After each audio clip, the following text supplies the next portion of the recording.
Hello everyone. आप सब कैसे हैं? मैं उम्मीद करता हूं कि बहुत अच्छे होंगे और अपनी पढ़ाई को बहुत अच्छे से कर रहे होंगे। मैं आकाश कुमार बढ़ाना आईसीटी वर्चुअल क्लासरूम में आपका बहुत बहुत स्वागत करता हूं मेरे प्यारे बच्चों। और जैसे आपको पता है हमारी 7th क्लास है, चैप्टर नंबर 8 देख रहे हैं हम लोग। और 8 के अंदर हम लोग भक्ति आंदोलन का जो रुख है उनको पढ़ रहे हैं। क्लियर है?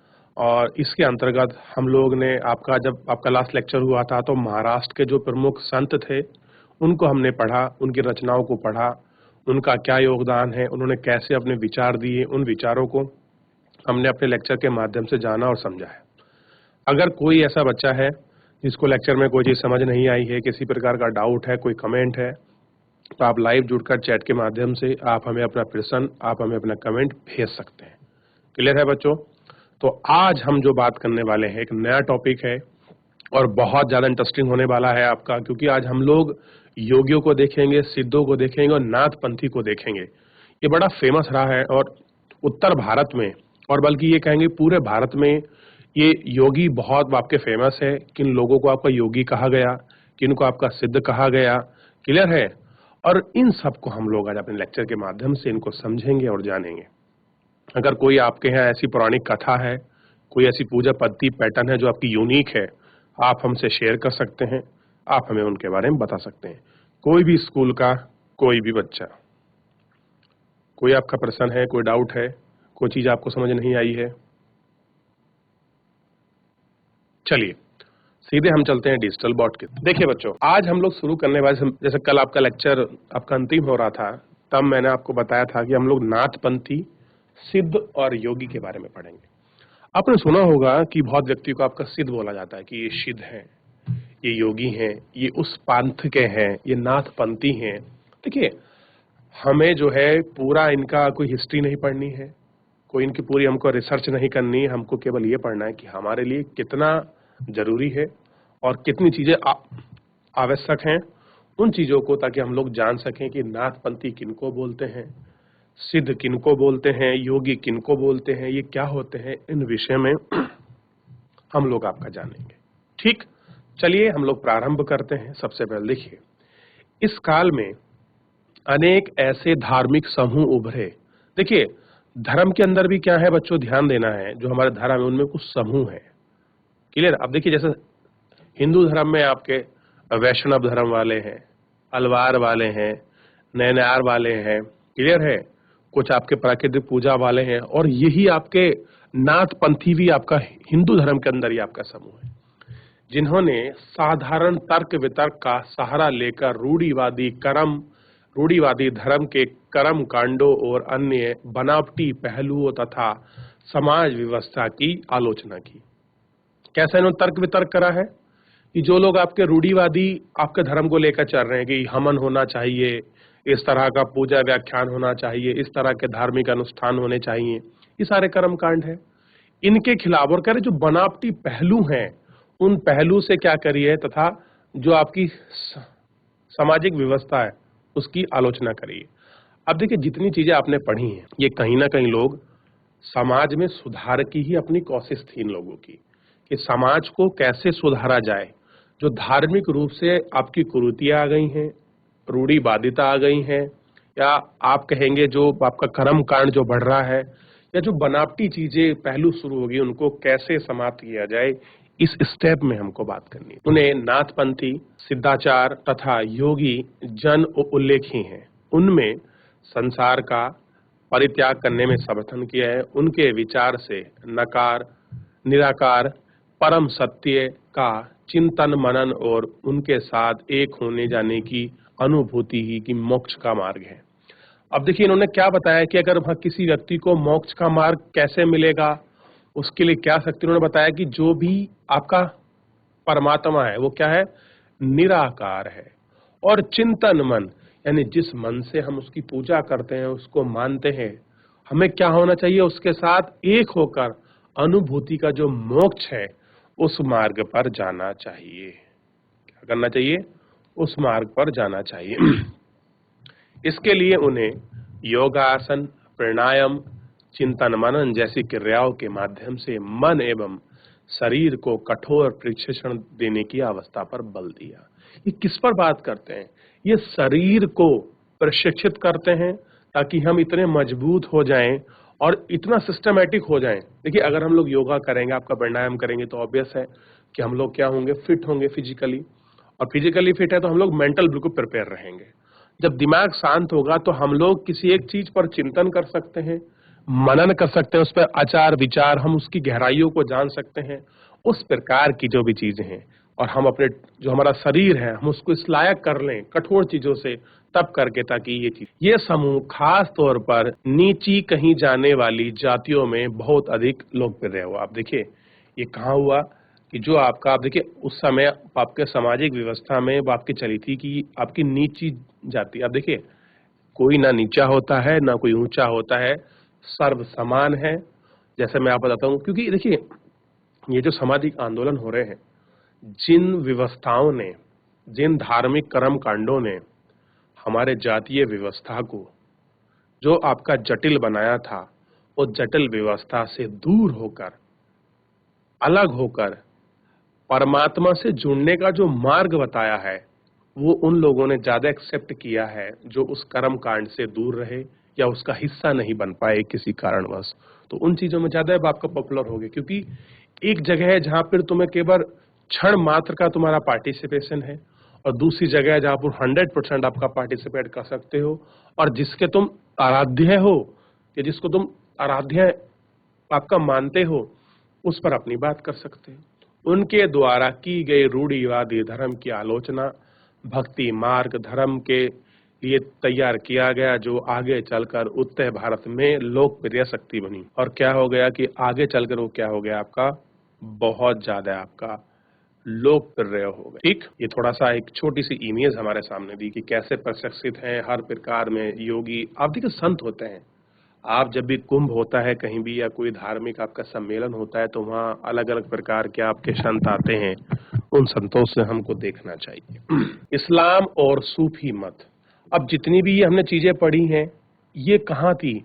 हिंदू धर्म में जो भी आपकी सामाजिक व्यवस्था को बदलने में, या आपका किसी क्षेत्र में विशेष में जो आपके संत रहे हैं, चाहे दक्षिण भारत हो, पश्चिमी क्षेत्र में हो, उत्तर में हो, या जो भी आपके शैव अलवार वाले दक्षिण भारत में जो भी संप्रदाय रहे हैं हिंदू धर्म के, उनके पूरे पैटर्न को हमने अब तक पढ़ा, समझा, देखा, और आपके उनके विचारों को और जो उनके मूल्य को हम लोगों ने इसमें समझा है और क्लियर है।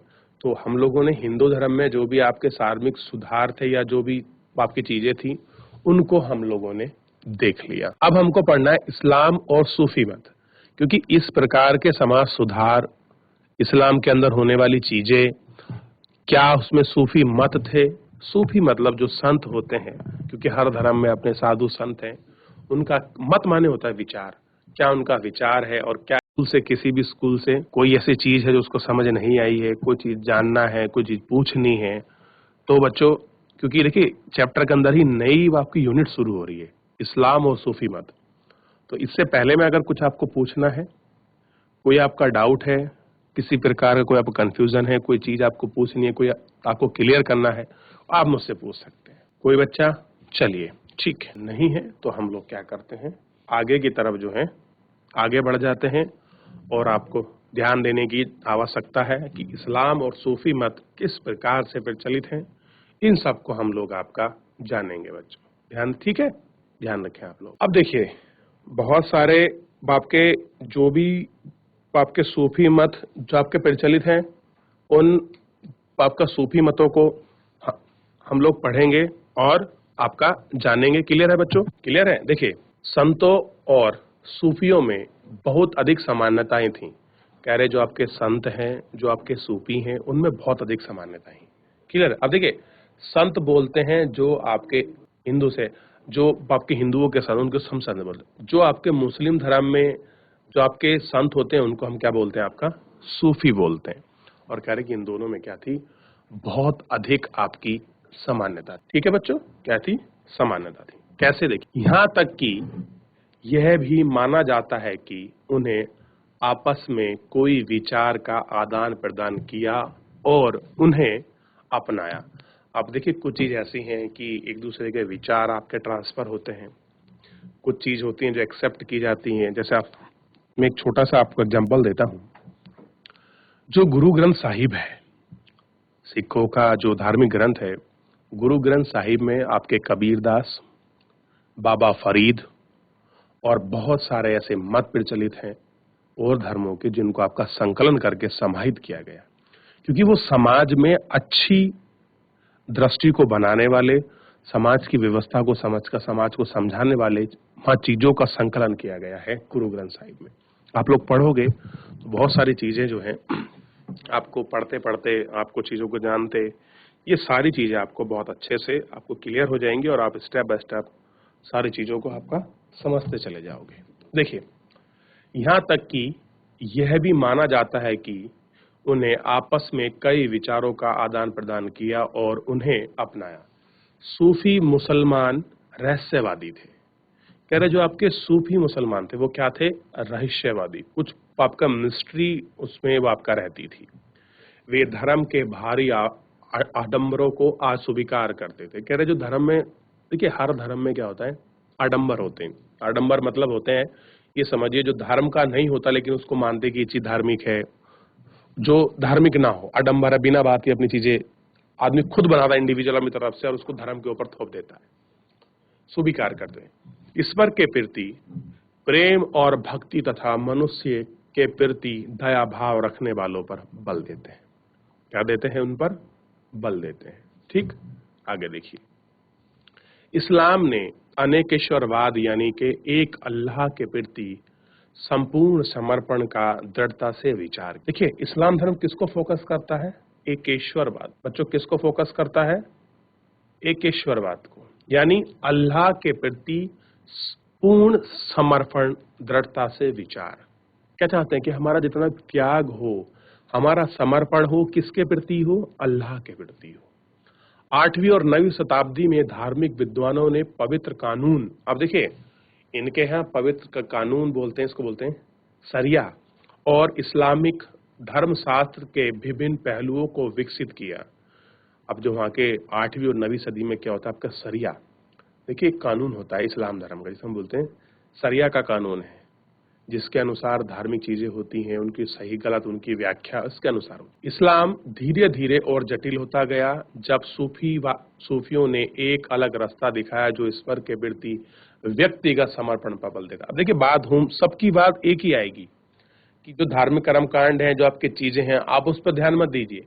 आप व्यक्तिगत लेवल पर क्या हो जाए, समर्पण कर लें, तो आपको भगवान से जो मिलने का, ईश्वर से मिलने का, अल्लाह से मिलने का रास्ता बन जाएगा। यही आपका सूफी कह रहे हैं, यही आपको संत कह रहे हैं, यही आपको सिद्ध कह रहे हैं, यही आपको नाथपंथी कह रहे हैं, यही आपको महाराष्ट्र के कह रहे हैं, ये अलवार के कह रहे हैं, ये नयानार के संत कह रहे हैं। जो भी हमारे यहाँ विचारधारा प्रचलित है, सब ये कह रहे हैं कि आप व्यक्तिगत लेवल पे आप भगवान जुड़ सकते हो, आपकी किसी के सहारे की आवश्यकता नहीं है आपको। आप उस मन से मनन करें, चिंतन करें, उसको धारण करें, तो सारी चीजें बहुत आसानी से, बहुत सुलभता से हो सकती है। आगे देखिए, सूफी लोगों ने मुस्लिम धार्मिक विद्वान द्वारा निर्धारित दिवस, कर्म कांड और आचार संहिता को बहुत कुछ स्वीकार कर दिया है। कैसे किया है? बहुत अधिक स्वीकार किया है। वे ईश्वर के साथ ठीक उस प्रकार जुड़े रहना चाहते हैं जिस प्रकार एक प्रेमी, वो कैसे जुड़े रहते चाहते हैं आपके ईश्वर के साथ, कि हम कैसे जुड़ा रहे हैं? जैसे कोई एक प्रेमी जुड़ा रहता है। आप किसी चीज से प्रेम करते हैं, आप किसी वस्तु से, मंदिर से, मस्जिद से, अपनी वस्तुओं से, अपने सपने से, आप जिस प्रकार जुड़े रहते हैं उस प्रकार दुनिया की परवाह किए बिना अपनी प्रियतमता के साथ जुड़े रहना चाहते हैं। यानी कि उन्हें दुनिया की परवाह नहीं है, लोग हमें क्या कहेंगे, समाज क्या कहे, लेकिन जो हमारा लगाव है ईश्वर के प्रति वो बना रहे। संत कवियों की तरह सूफी लोगों ने भी अपनी भावनाओं को व्यक्त करने के लिए काव्य रचना किए हैं। आप कह रहे हैं कि कुछ सूफी हैं, संत हैं, जिन्होंने अपनी भावना, अपनी फीलिंग को लिखा है कि हम लोग कैसे इस आपका ईश्वर को, अल्लाह को व्यक्त करें। उसके लिए देखिए क्या लिखा है। गद्य में एक विस्तृत साहित्य तथा कई हिस्से, कहानियां इन सूफी संतों के इर्द गिर्द विकसित हुई। कह रहे जो संत है, ये जो आपके सूफी हैं, इनके बीच क्या हुए आपके ध्यान देना है। जो गद्य साहित्य है ये विकसित हुआ, कुछ कहानी किस्से जो हैं आपके विकसित हुए। और बच्चों आपको पता होगा कि ऐसे ही अगर मैं बात करूं, आपको बीच में रोक के आपको बताता हूं कि उत्तराखंड में एक जगह है जहां धार्मिक आंदोलन आपका सुधार हुआ था। और वो सुधार में आप कहेंगे कि उन्होंने सबसे, जैसे पिरान कलियर, अगर आपका देखोगे, उत्तराखंड में एक जगह है आपकी पिरान कलियर, रुड़की के पास आपका पड़ता है, 2 किलोमीटर है रुड़की से। तो वहां आपको देखोगे तो वहां एक आपके सूफी संत हुए हैं, उनका नाम है साबिर साहब। साबिर बोलते हैं, साबरी, सबका अलग अलग मानना है। तो वहां वो संत हुए हैं और उन्होंने मानवता पर अपना बहुत फोकस किया है। जैसे उन्होंने क्या किया है, आपका मानवता पर अपना फोकस किया है। वो गरीब लोगों को, निर्धन लोगों को, असहाय लोगों को क्या करते थे, आपका लंगर आपका प्रोवाइड कराते थे, उनको खाना खिलाते थे। तो इस तरह की चीजें भी हैं। ठीक है, तो ये मैं आपको बस, आप पढ़ा रहे हैं तो मेरे को बीच में आके मैंने आपको बता दिया। अब देखिए, मध्य एशिया के महान सूफी संतों में गजली, रूमी और सादी नाम का उल्लेखनीय। अब देखिए, उनमें भी कुछ आपके क्या हुए हैं, संत हुए हैं। कोई गजली हैं, कोई आपका रूमी से हैं, कोई सादी नाम का उल्लेख है। जैसे नाथपंथी हैं, सिद्ध हैं, योगी हैं, ऐसा ही समझ सकते हैं कि आप उनसे कंपेयर कर सकते हैं कि लगभग ऐसा है। देखिए, एग्जैक्ट तो जो भी चीजें हैं मैं आपको बता रहा हूं। जैसे अब देखिए, नाथपंथियों, सिद्धों और योगियों की तरह सूफी भी यही मानते हैं। अब देखिए, सेम वही चीज है कि दुनिया के प्रति अलग नजरिया अपनाने के लिए दिल को सिखाया पढ़ाया जा सकता है। उन्हें किसी औलिया या पीर की देख रेख में, औलिया बोलते हैं पीर को, क्या बोलते हैं, पीर को।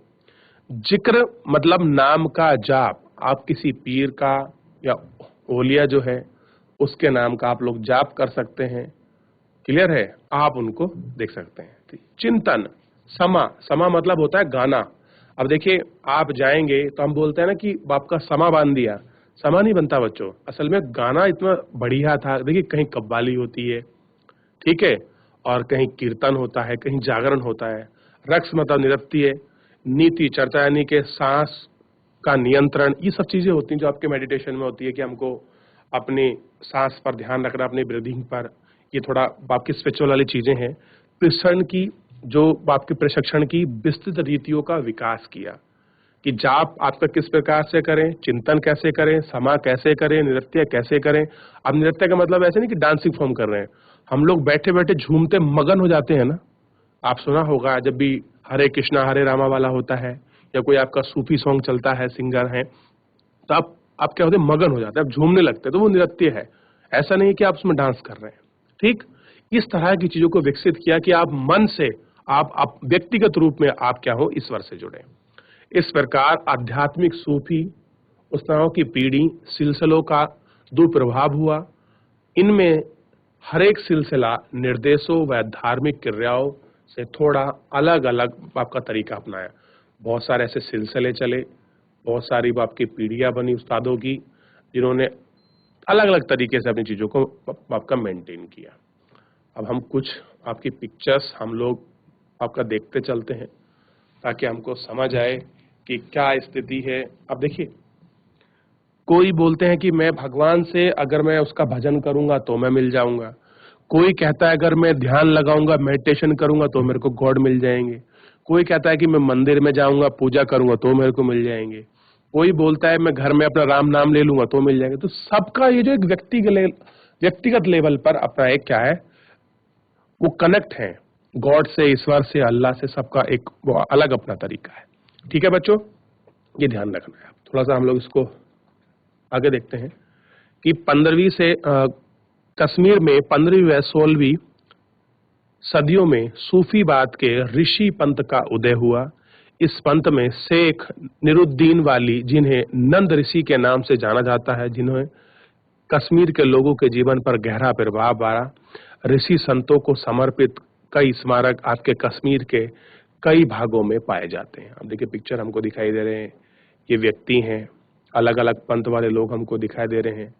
ये व्यक्ति हैं जो कुछ अपना गाना वाना बजा रहे हैं, झूम रहे हैं, कोई अलग अलग, सबका अलग अलग अपना तरीका है, अलग तरीके से हमको वह चीजें दिखाई गई। अब चित्र नंबर 5 को आप ध्यान से देखिए। कुरान की पांडुलिपि से लिया गया पन्ना एक प्रस दक्खन 15वीं शताब्दी का है। आप देखिए, अभी हमने गीता का भी देखा था, अभी हम लोग आप कुरान का भी देख रहे हैं। देखिए बच्चों, किस तरह से लिखी होती है, आप इसको समझिए कि बाप का किस तरह से लिखा है, इसको थोड़ा आप समझें ताकि आपको सारी चीजें बहुत अच्छे से आपको क्लियर हो जाएं। ठीक है बच्चों, देखा आपने? अब देखिए, शुरू करते हैं। 11वीं शताब्दी में अनेक सूफी जन मध्य एशिया से आकर हिंदुस्तान में बसने लगे। दिल्ली सल्तनत अध्याय 3 में आप लोग पढ़ चुके हैं। स्थापना के साथ यह प्रक्रिया प्रारंभ हुई, यानी कि जब दिल्ली सल्तनत आपकी डेवलप हो रही थी इंडिया में, तभी ये आपके सूफी कहाँ रहे थे? भारत की तरफ आ रहे थे। कहां से? मध्य एशिया। जब उपमहाद्वीप में सर्वत्र बड़े बड़े अनेक सूफी केंद्र विकसित हो गए, चिश्ती सिलसिला इन सभी सिलसिलों में सबसे अधिक प्रभावशाली था। कौन सा सिलसिला बच्चों? ध्यान रखना, चिश्ती सिलसिला। अब हमारे यहाँ संप्रदाय होते हैं, नाथ होते हैं, पंथ होते हैं, इनके यहाँ सिलसिले होते हैं।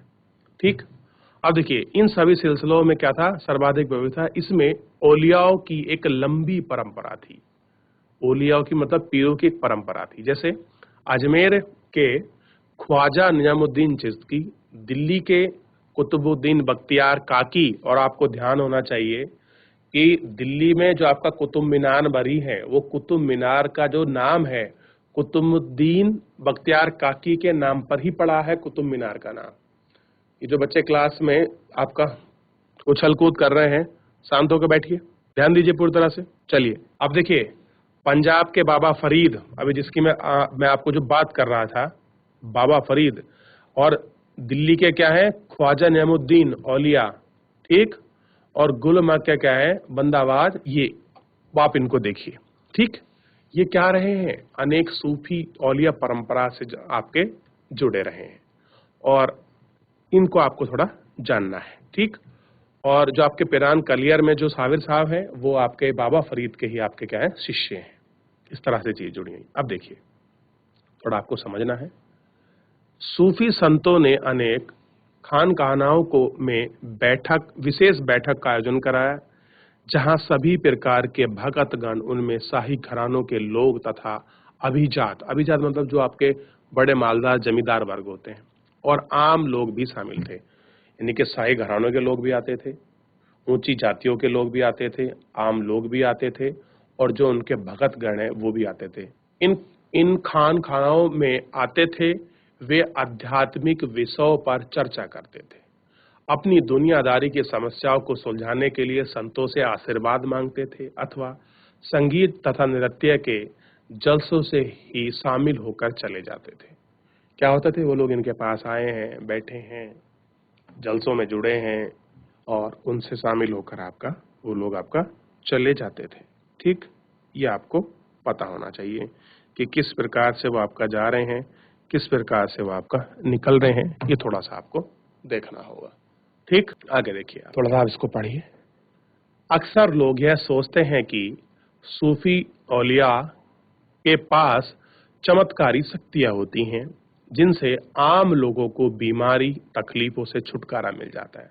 अब देखिए, ये आपका लोगों का एक विचार है या उनके समझ है कि जो आपके सूफी हैं, जो औलिया हैं, क्या उनके पास चमत्कारी शक्ति हैं, जिससे क्या होता है? आम लोगों को जो बीमारी है और जो आपका तकलीफ है, वो छुटकारा मिल जाता है। ठीक, सूफी संतों की दरगाह एक तीर्थ स्थल है। कह रहे जो आपके सूफी संत है, जो उनकी आपकी दरगाह है, वो क्या है? तीर्थ स्थल है, जहाँ सभी ईमान धर्म के हजारों लोग एक संख्या में इकट्ठे होते हैं। कैसे होते हैं? संख्या में। आप कभी जाएंगे अजमेर शरीफ, अजमेर को अजमेर शरीफ कहा जाता है, तो वहाँ ख्वाजा निजामुद्दीन की चिश्ती की दरगाह है, भीड़ रहती है, काफी लोग वहाँ रहते हैं। आप दिल्ली जाएंगे, निजामुद्दीन औलिया, आपको पता लगेगा, एक रेलवे स्टेशन का नाम ही है, ठीक उसके पास पड़ोस में ही वहीं इनकी दरगाह है। आप वहां भी जाइए, वहां भी आपको दिखाई देगा। ठीक, आप इनको देख सकते हैं, आप इनको। अब देखिए, मालिक यानी प्रभु की खोज। जलाउद्दीन रूमी 13वीं शताब्दी के महान सूफी शायर था। वह कहाँ का था बच्चों? जाने वाला ईरान का, और उसने फारसी में काव्य रचना की। उसकी कृति एक उत्करण प्रस्तुत है। वह ईसाइयों कि सूली पर नहीं था, मैं हिंदू मंदिरों में गया, वहां भी उसका कोई नामो शान नहीं था, ना तो ऊंची ऊंचाइयों में ना ही खाइयों में। मैं काबा में भी गया, वहां भी नहीं था। मैंने उसके बारे में दार्शनिक एविसन से पूछा, वह एविएशन की पहुंच से परे था।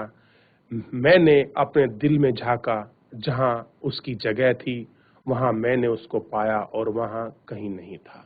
लेकिन उन्होंने एक्सप्लेन किया है एग्जैक्ट में अपनी कविता में कि मैंने उस भगवान को खोजने की कोशिश की, उस परमात्मा को, उस मालिक को, उस प्रभु को, ना तो मुझे मंदिर में मिला, ना ईसाइयों के जो आपके चर्च है उसमें मिला, ना आपकी ऊंचाइयों में मिला, ना गहराइयों में, ना मेरे को मक्का में मिला, जो सबसे बड़े वहां के दार्शनिक थे एविशे ना उनके मिला। फिर मैंने झांका कहाँ? अपने दिल में, तब मेरे को वो कहाँ मिले? उनकी जगह में मेरे को ये दिखाई दी और मेरे को मिले।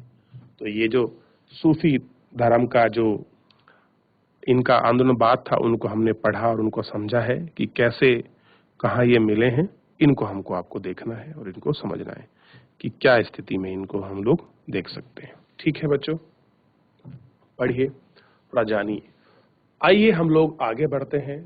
उत्तर भारत के धार्मिक बदलाव, तो हम लोग सूफी को पढ़ चुके हैं, जो ट्रेडिशनल चीजें हैं हिंदुज्म की उनको हमको पढ़ लिया है, क्या व्यवस्था है उनको देखा। अब हम पढ़ते हैं उत्तर भारत में धार्मिक बदलाव, स्पेशल रीजन की बात करेंगे और कहाँ उसमें बदलाव है, उन सभी बदलावों को हम लोग आपका देखेंगे और इसमें जानेंगे। तो धार्मिक आंदोलन से जुड़ा कोई चीज आपको मुस्लिम धर्म में आपको कोई प्रॉब्लम है, कोई पूछना है, कोई चीज आपको समझ नहीं आई है, आप हमसे पूछ सकते हैं। कोई भी बच्चा किसी भी स्कूल का, कोई आपका प्रश्न है, कोई आपका डाउट है, पूछिए। उत्तर भारत में धार्मिक बदलाव। 13वीं सदी के बाद उत्तरी भारत में भक्ति आंदोलन की एक नई लहर आती है। कब आई बच्चों? 13वीं शताब्दी में। क्या आई बच्चों? एक भक्ति की जो आपकी नई लहर आई। यह एक ऐसा युग था जब इस्लाम, ब्राह्मणी, हिंदू धर्म, सूफी मत, धार्मिक विभिन्न धाराओं और नाथपंथियों, सिद्धों तथा योगियों ने परस्पर एक दूसरे को प्रभावित किया। हमने देखा है कि नए नगरों और राज्यों का उदय हुआ। नगरों के विषय में आपने चैप्टर नंबर 6 में पढ़ा है और राज्यों के बारे में 2, 3 और 4 में का उदय हुआ। लोग अपने नए व्यवसाय, नई नई भूमिका खोज रहे थे। ऐसे लोग विशेष रूप से शिल्प, कृषि, व्यापार, मजदूर, इनमें नए संतों के विचार को सुना और उनको क्या कर रहे थे? इकट्ठा करते जा रहे थे। ठीक, फिर भी वे उनका प्रचार करते थे। और क्या करते थे? उनका प्रचार करते थे। ठीक है बच्चों, ये तो देखिए किस तरह से आपके जो नए थे वो आपके विचारधारा वो सारे आपके प्रचलित हो रही थी इनको। ठीक, इसको थोड़ा आप समझिए। आप सबसे पहले इसको देखिए, एक चित्र हमको दिखाया गया है कि कैसे ये साधु संत हैं जो आपके मगन हो रहे हैं। अच्छा बच्चों, आप मुझे बताइए, क्या आपने एक समूह देखा होगा हिंदू धर्म में? आप कहेंगे अस्कोन समुदाय, जो श्रीमद् भगवत गीता का बहुत प्रचार प्रसार करते हैं और ढोलक लेकर और हरे रामा हरे कृष्णा करते रहते हैं। आपको मिला भी होगा कई बार, आप लोग उनकी वीडियोस भी आपको मिलती होंगी। आपने उनको देखा है कभी? उनके मस्तिष्क को अगर आप देखेंगे तो विशेष प्रकार का टीका वो लोग लगाते हैं और हमेशा रामा रामा हरे हरे हरे कृष्णा कृष्णा कृष्णा करके इस तरह से वो लोग अपना पूजा पाठ करते रहते हैं। तो ये उनका आपका कीर्तन है। सबसे पहले चित्र नंबर 7 को देखें। चैतन्य देव 16वीं शताब्दी के बंगाल के एक भक्ति संत, इन्होंने राधा कृष्ण के प्रति निकम्मा भक्ति भाव का उपदेश दिया। इस चित्र में उनके अनुयायी एक समूह का आनंद में नाचते गाते हुए देख सकते हैं। तो किसके हैं ये बच्चों? चैतन्य देव के हैं। और क्या है? राधा और कृष्ण के प्रति जो उनका भाव है और भक्ति है उसको आपका इसमें दिखाया गया है। तो बच्चों, आज आप इस लेक्चर के माध्यम से आप सारी चीजों को आपका समझ सकते हैं कि कैसे मुस्लिम धर्म में आपके सुधार हुए, कौन कौन से विचार वो आपके मुस्लिम धर्म में थे। उन सारी चीजों को आपने देखा, आपने उन पे बातें की, उनको जाना, उनको समझा। आज के लिए इतना ही, मिलते हैं नेक्स्ट लेक्चर में। तब तक के लिए ध्यान रखिए, स्वस्थ रहिए।